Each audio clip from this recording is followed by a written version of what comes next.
જય શ્રી કૃષ્ણ, રાધે રાધે ફ્રેન્ડ્સ. ભાઈ 2 દિવસથી આપના બ્લોગ આવતા નથી. તમને અવાજ પરથી ખબર પડતી જશે કે ભાઈ લોટ્સ ઓફ સ્નીઝી અને કફ છે અને ફીવર પણ આવે છે. તો પણ આજે આપણે શું કહેવાય કે અધિક માસમાં છે ને લાડુ જમણવારનો પણ બહુ મોટો મહિમા છે અને એ લાડુનો જ બ્લોગ બનાવીએ છીએ આપણે. રવાના લાડુ, મમ્મી રવાના જ લાડુ કહેવાય, રવાના લાડુ ઘીથી લચપચ. તો ચાલો બનાવીએ. એના માટે શું કરવાનું છે આખી પ્રોસેસ મેઝરમેન્ટ સાથે તમને બતાવીએ.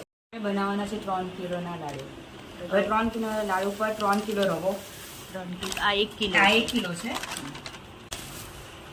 અને આ છે 2 કિલો, એટલે ટોટલ 3 કિલો રવાના લાડુ. આ 250 ગ્રામની વાડકી છે. 250 ગ્રામની વાડકી પર આપણે એટલે કે આપણે 3 કિલો છે તો આપણે 2 વાડકી મોણ જોઈશું. આ બીજી વાડકી.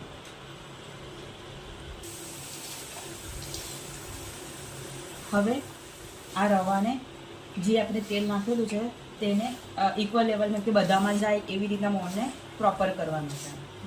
હવે મોણ મેઝર કરવા માટે એક વસ્તુ છે કે જ્યાં સુધી તમારો રવો છે એ પ્રોપર આવી રીતના મુઠિયા જેવું નહીં થાય કે હજી મોણની કમી છે, એટલે આપણે હજી પણ મોણ નાખવું પડશે. હવે આપણે મેઝર કરવું કે આપણું મોણ પરફેક્ટ છે કે નથી, તો આપણે આ વાળીને જોવાનું. જો આ વળી ગયા હોય પ્રોપર, જો પ્રોપર નથી વળ્યા એટલે આપણે હજી પણ મોણ નાખવું પડશે. એટલે હજુ 250 ગ્રામ, હજી 250 ગ્રામ જેટલું મોણ આપણે નાખીએ. એટલે કે એવું સમજવાનું કે 1 કિલો પર 250 ગ્રામ, આપણે 3 કિલો રવો છે એટલે આપણે 250 ગ્રામની 3 વાડકી. હા, આ વળી ગયા છે એટલે કે આપણું મોણ પરફેક્ટ છે. ચાલો તો હવે આપણે હવે આપણે બનાવીએ છીએ પાણી. થોડું આપણે પાણી એડ કરશું, કાઢતા જઈશું. નાખીએ. યસ.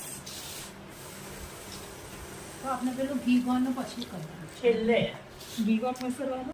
હવે છે ને આપણે આવી રીતના મુઠિયા કરવાના છે. જો આપણું મોણ પણ દેખાય છે અને પ્રોપર હુંફાયેલું ગરમ પાણી યુઝ કરેલું હતું ને એટલે પ્રોપર. હવે આપણે જો આટલું સૂકું છે તો પણ આપણું પ્રોપર મોણ છે એટલે આપણે સારા મુઠિયા વળશે. એટલે 1 by 1 હવે આપણે બધાના મુઠિયા વાળશું.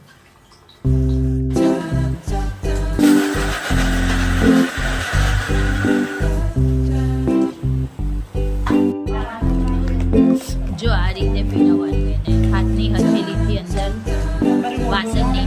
જો આપણે છે ને આની અંદર તલ, દાણા અને કોપરું એ પણ ફ્રાય કરીને નાખ્યું છે. હવે આપણે લાડુ વાળવાની પ્રોસેસ